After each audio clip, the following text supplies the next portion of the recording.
اعوذ باللہ من الشیطان الرجیم، بسم اللہ الرحمن الرحیم۔ سورہ ہود مکہ میں نازل ہوئی۔ یہ سورت ایک کے بعد سورہ یونس کے بعد نازل ہوئی۔ اس سورت میں 10 رکوع اور 123 آیات ہیں۔ مصحف میں ترتیب کے اعتبار سے یہ سورت 11ویں نمبر پر ہے اور نزولی ترتیب کے اعتبار سے اس کا نمبر 52 ہے۔ سورت ہود کا نام ہود کیوں ہے؟ اس سورت میں دوسرے انبیاء کے واقعات کے ساتھ ہود علیہ السلام کی قوم کا واقعہ بیان کیا گیا، اسی مناسبت سے اس کا نام ہود رکھا گیا۔ یہ سورت جب نازل ہوئی حالات انتہائی پریشان کن اور ہمت توڑنے والے تھے۔ مکہ کے دور دعوت میں اتنی مشکلات کبھی پیش نہیں آئی تھی جتنی اس سورت کے نزول سے فوراً پہلے پیش آئیں، خصوصاً معراج کے واقعے کے بعد جب کہ کچھ لوگ مرتد ہو گئے اور باقی لوگوں نے طوفان بدتمیزی برپا کر رکھا تھا۔ قریش نے آپ صلی اللہ علیہ وسلم کی دعوت کے مقابلے میں زیادتیوں کی انتہا کر دی تھی۔ اس وجہ سے دعوت پر جمود کی کیفیت طاری ہو گئی۔ ہشام بن عروہ اپنے والد عروہ سے روایت کرتے ہیں کہ جب رسول اللہ صلی اللہ علیہ وسلم کے سر پر مٹی ڈالی گئی، آپ صلی اللہ علیہ وسلم اپنے گھر میں داخل ہوئے۔ آپ صلی اللہ علیہ وسلم کی بیٹیوں میں سے ایک اٹھی، وہ مٹی دھوتی جاتی تھی اور رسول اللہ صلی اللہ علیہ وسلم کہتے جاتے تھے، بیٹی مت رو، اللہ تعالیٰ تمہارے باپ کا محافظ ہے۔ اس موقع پر آپ صلی اللہ علیہ وسلم نے فرمایا، میرے ساتھ قریش اس قسم کا مکروہ سلوک تب ہی کر سکے جب ابو طالب فوت ہو گئے۔ رسول اللہ صلی اللہ علیہ وسلم پر خدیجہ رضی اللہ تعالیٰ عنہ اور ابو طالب کی موت کی وجہ سے مشکلات بڑھ گئیں۔ آپ صلی اللہ علیہ وسلم نے اس سال کو عام الحزن قرار دیا۔ ابو طالب کی وفات کی وجہ سے آپ ایک مضبوط اور طاقتور حامی سے محروم ہو رہ گئے۔ ان حالات میں یہ سورت نازل ہوئی۔ اس دور کے حالات سورت کے ماحول سے اچھی طرح واضح ہو جاتے ہیں۔ یہ سورت اصول اسلام کے بارے میں ہے اور وہ توحید، نبوت، بعث، حساب اور جزا ہیں۔ اس سورت میں گزشتہ قوموں کے واقعات، ان کی سرکشی اور اس دنیا میں اللہ تعالیٰ کے عذاب کی وعید ہے۔ مکہ کے مشرکوں کو اس سے عبرت حاصل کرنے کی دعوت دی گئی۔ رسول اللہ صلی اللہ علیہ وسلم جب اس سورت کی تلاوت فرماتے تھے تو آپ صلی اللہ علیہ وسلم کے دل و دماغ پر اس کا گہرا اثر ہوتا تھا۔ آپ صلی اللہ علیہ وسلم کو مکہ والوں کی سرکشی اور اللہ تعالیٰ سے بغاوت کی وجہ سے خوف آتا تھا کہ کہیں ان پر اللہ کا عذاب نازل نہ ہو جائے۔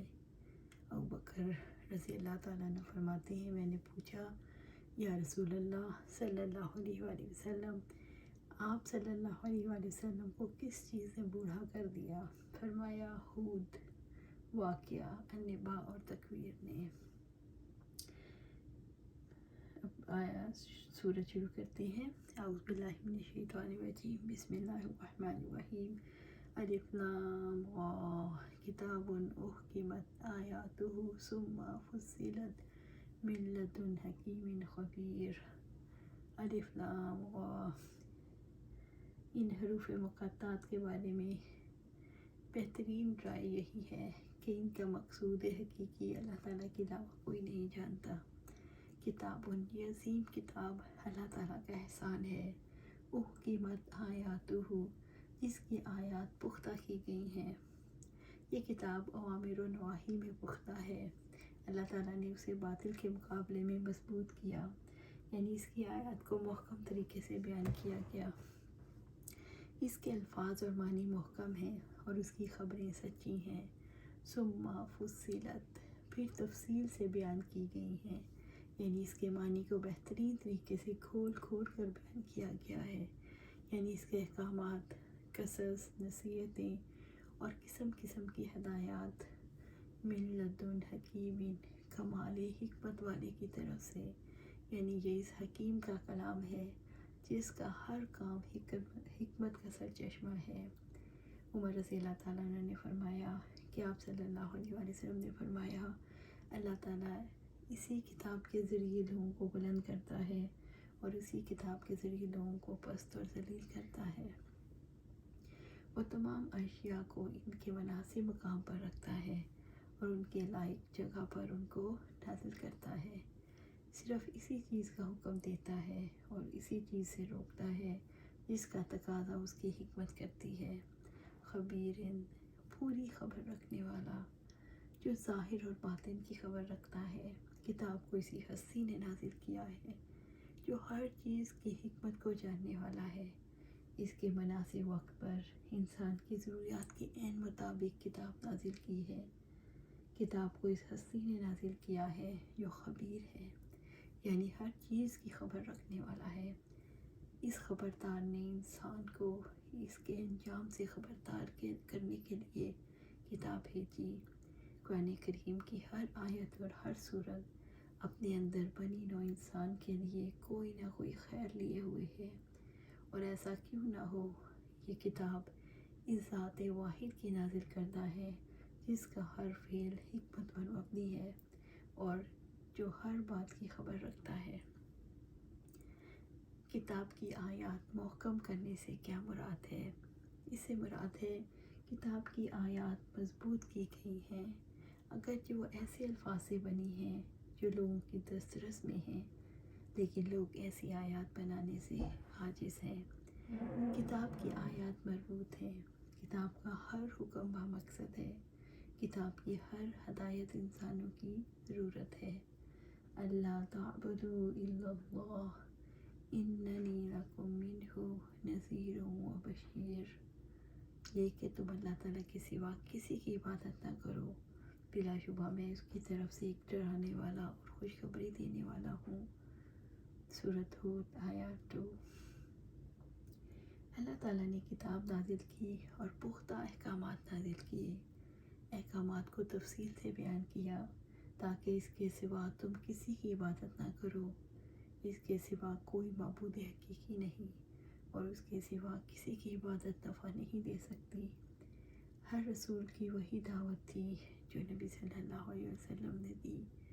رب العزت نے فرمایا، اور ہم نے آپ سے پہلے کوئی رسول نہیں بھیجا مگر ہم اس کی طرف وحی کرتے رہے کہ بلا شبہ میرے سوا کوئی معبود نہیں، چنانچہ تم میری ہی عبادت کرو۔ سورۃ انبیاء آیت 25۔ اننی لکم منہ نذیر و بشیر، بلا شبہ میں اس کی طرف سے ایک ڈرانے والا اور خوشخبری دینے والا ہوں۔ اللہ تعالیٰ نے فرمایا کہ اے محمد صلی اللہ علیہ وآلہ وسلم، لوگوں سے کہہ دو کہ میں اللہ تعالیٰ کی طرف سے نذیر ہوں جو تمہیں نافرمانیوں اور بتوں کی بندگی سے ڈراتا ہوں۔ میں دین کی مخالفت کرنے والوں کے لیے اللہ تعالیٰ کے عذابوں سے ڈرانے والا ہوں۔ جب یہ آیت ابن عباس رضی اللہ تعالیٰ عنہ نے بیان کیا کہ جب آیت اور آپ اپنے خاندان قرابتان کو ڈراتے رہیے نازل ہوئی تو نبی صلی اللہ علیہ وآلہ وسلم صفا پہاڑی پر چڑھ گئے اور پکارنے لگے، اے بنی فہر اور اے بنی عدی اور قریش کے دوسرے خاندان والوں۔ اس آواز پر سب جمع ہو گئے۔ اگر کوئی کسی وجہ سے نہ آ سکا تو اس نے اپنا کوئی چودھری بھیج دیا تاکہ معلوم ہو کہ کیا بات ہے۔ ابو لہب قریش کے پاس دوسرے لوگوں کے ساتھ مجمع میں تھا۔ رسول اللہ صلی اللہ علیہ وسلم نے انہیں خطاب کر کے فرمایا، تمہارا کیا خیال ہے اگر میں تم سے کہوں کہ وادی میں پہاڑ کے پیچھے ایک لشکر ہے اور وہ تم پر حملہ کرنا چاہتا ہے، تو کیا تم میری بات سچ مانو گے؟ سب نے کہا، ہاں، ہم آپ کی تصدیق کریں گے، ہم نے ہمیشہ آپ کو سچا ہی پایا ہے۔ تو آپ صلی اللہ علیہ وآلہ وسلم نے فرمایا کہ پھر سنو، میں تمہیں اس سخت عذاب سے ڈراتا ہوں جو بالکل سامنے ہے۔ اس پر ابو لہب بولا، تجھ پر سارے دن تباہی نازل ہو، کیا تو نے ہمیں اس لیے اکٹھا کیا تھا؟ اس واقعے پر یہ آیت نازل ہوئی۔ ابو لہب کے دونوں ہاتھ ٹوٹ گئے اور وہ برباد ہو گیا، نہ اس کا مال اس کے کام آیا اور نہ اس کی کمائی ہی اس کے آڑے آئی۔ وہ بشیرن اور خوشخبری دینے والا ہوں، میں اللہ تعالیٰ کی اطاعت کرنے والوں اور عبادت اور اس پر یقین رکھنے والوں کے وہی الہ ہے، ثواب کی خوشخبری دیتا ہوں۔ قرآن کی دعوت یہ ہے کہ انسان اللہ تعالیٰ کے سوا کسی سے نہ ڈرے، انسان اللہ تعالیٰ کی غلامی کرے، اسی سے امید رکھے، اسی سے ڈرے، انسان کے ذہن اور دل اور معاملات میں اللہ تعالیٰ کا غلبہ ہو، انسان اپنی زندگی کے معاملات میں اللہ تعالیٰ کی مرضی کو پیش نظر رکھے۔ وَأَنِ اسْتَغْفِرُوا رَبَّكُمْ ثُمَّ تُوبُوا إِلَيْهِ يُمَتِّعْكُم مَتَاعًا حَسَنًا إِلَىٰ أَجَلٍ مُّسَمًّى وَيُؤْتِ كُلَّ ذِي فَضْلٍ فَضْلَهُ وَإِن تَوَلَّوْا فَإِنِّي أَخَافُ عَلَيْكُمْ عَذَابَ يَوْمٍ كَبِيرٍ۔ اور یہ کہ آپ اپنے رب سے بخشش مانگو، پھر اس کی طرف پلٹ آؤ تو وہ تمہیں ایک مقرر وقت تک بہترین سامان زندگی دے گا، اور ہر زیادہ عمل کرنے والے کو اس کا زیادہ ثواب دے گا، اور اگر تم پھر گئے تو یقیناً میں تم پر ایک بہت بڑے دن کے عذاب سے ڈرتا ہوں۔ سورہ ہود آیت 3۔ وَأَنِ اسْتَغْفِرُوا رَبَّكُمْ ثُمَّ تُوبُوا إِلَيْهِ، اور یہ کہ اپنے رب سے بخشش مانگو پھر اس کی طرف پلٹ آؤ، یعنی اپنے پچھلے گناہوں کو ترک کر دو، رب سے ان کی بخشش مانگو اور سچے دل سے توبہ کر لو۔ توبہ اللہ تعالیٰ کی اطاعت کے ساتھ عمل کی طرف رجوع کرنا ہے، اور استغفار شرک سے جس پر وہ قائم تھے۔ کوئی عمل اللہ تعالیٰ کے لیے نہیں ہو سکتا جب تک شرک کو ترک نہ کیا جائے، ایسا ہر عمل شیطان کے لیے ہوتا ہے۔ اسی وجہ سے اللہ تعالیٰ نے شرک سے استغفار کے بعد توبہ کرنے کا حکم دیا ہے۔ اہل شرک کثیر اعمال میں اللہ تعالیٰ کی اطاعت کرتے ہیں اور اپنے شرک پر قائم رہتے ہیں۔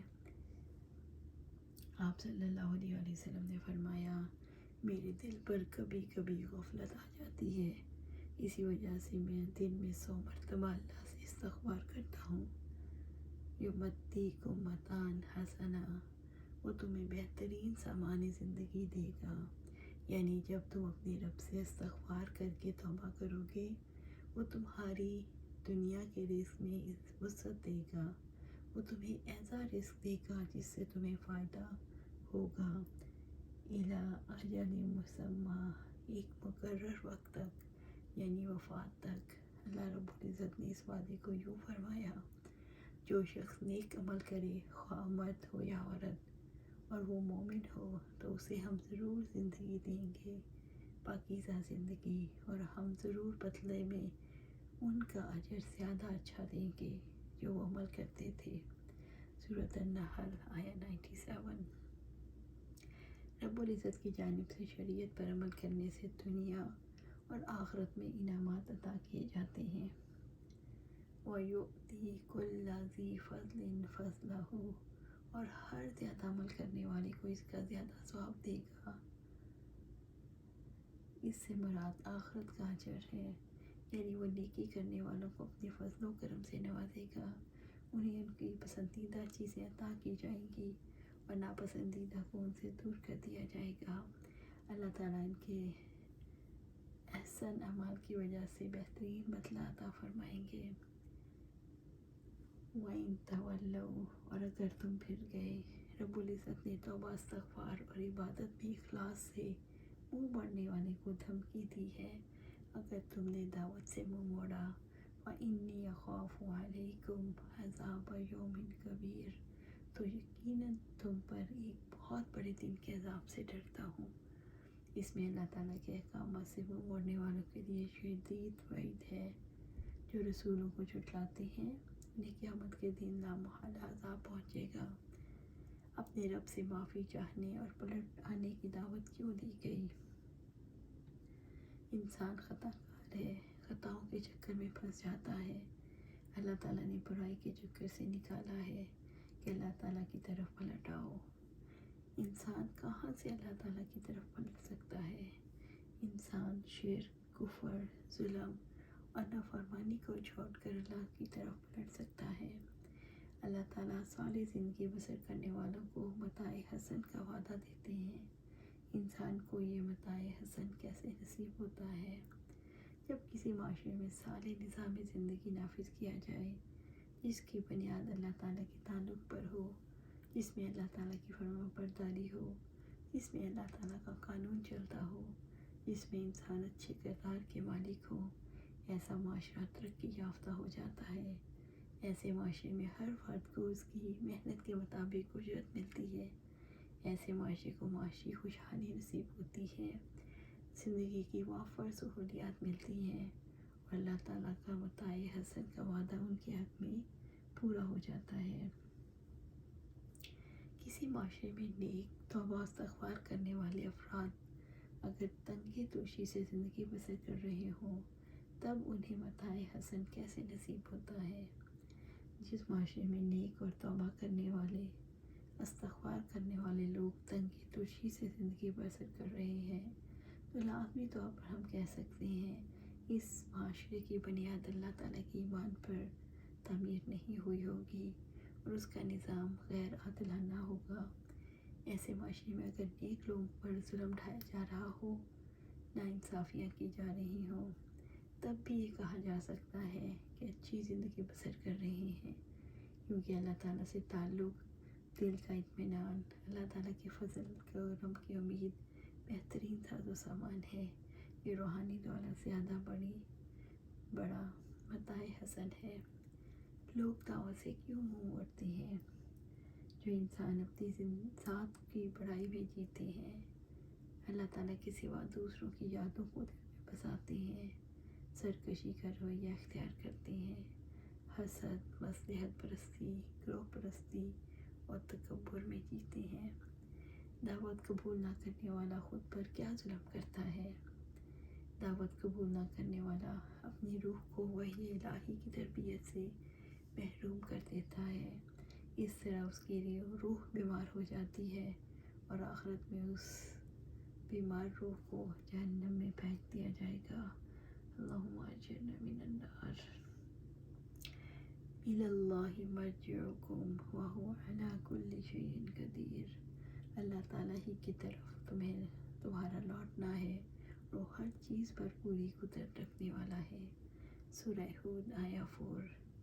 الی اللہ مرجعکم، اللہ تعالیٰ ہی کی طرف تمہارا لوٹنا ہے، یعنی ہر ایک نے اللہ تعالیٰ کے پاس ہی لوٹ کر جانا ہے، اور اسے اپنی زندگی کے اعمال کا حساب دینا ہے۔